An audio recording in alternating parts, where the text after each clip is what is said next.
O tio dele, o Antônio Araújo, achou que o Armando Annes era um excelente capataz de fazenda, que ele sabia fazer toda essa lida, né?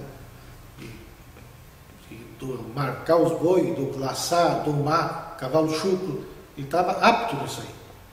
E aí ele se preocupou, porque achou que o vô poderia ter um pouco mais, uma profissão um pouco melhor, porque ele já tinha ginásio na época que terminou em São Leopoldo, né?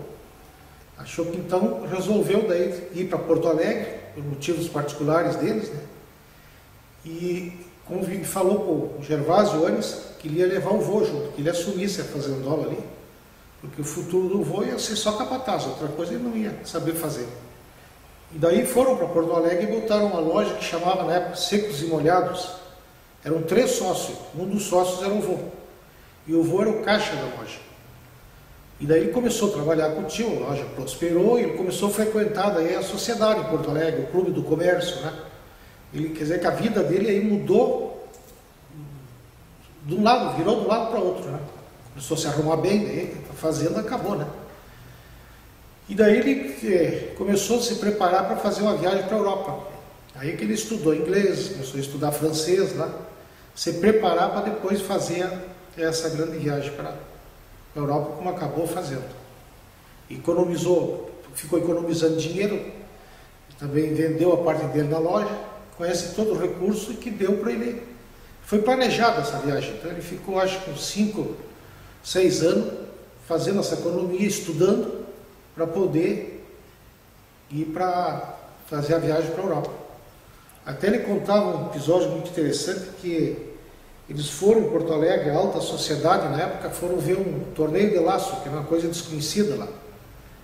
E aí os caras tornearam lá, foram um sucesso, né? E um desafiou, se tivesse alguém lá, os que estavam assistindo, que tivesse coragem de ir lá e laçar um boi, né? Fizeram uma coisa lá, porque não ia ter ninguém, né? E aí ele se prontificou, ele me contou que ele tirou o casaco, tirou a cartola na época, ver que uma coisa era chique. E foi lá e laçou e derrubou o boi, né? Então ele ficou muito aplaudido, foi um sucesso muito grande. E depois dessas passagens todas que ele acabou indo para a Europa. Ele sempre dizia que mãe a gente tem uma só, pai pode ter 2, 3. E ele disse que ele teve 2 pais na vida. Pai biológico, que era o Gervásio Annes, e o Antônio Araújo, que era o tio dele, mas fez mais o papel de pai, que se preocupou muito com o futuro dele. Como é que ele ia estudar, ele não queria que ele ficasse a vida inteira um capataz de fazenda. Aí ajeitou a viagem para Porto Alegre, associou ele no clube mais fino de Porto Alegre. E aí essa convivência com o pessoal, vamos dizer, que sabe, os mais cultos estavam nesse clube lá, os mais ricos, que eu acho que é ali que despertou a vontade dele fazer essa viagem para a Europa.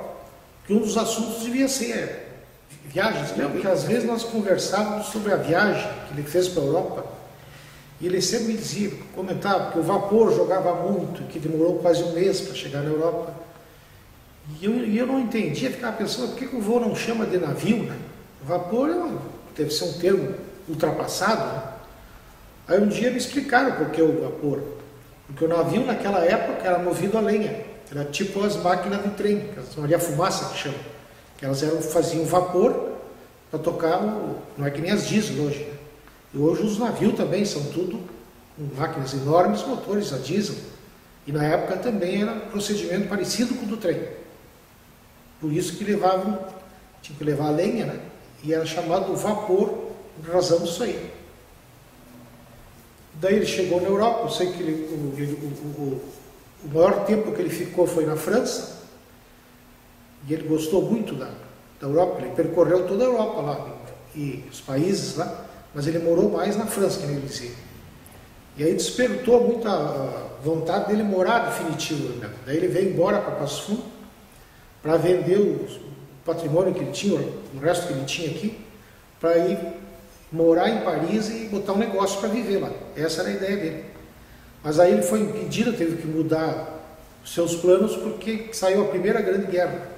E aí foi suspenso as viagens de carga e passageiro de vapor. Ele foi obrigado Por esse motivo, ele acabou ficando morando em Passo Fundo.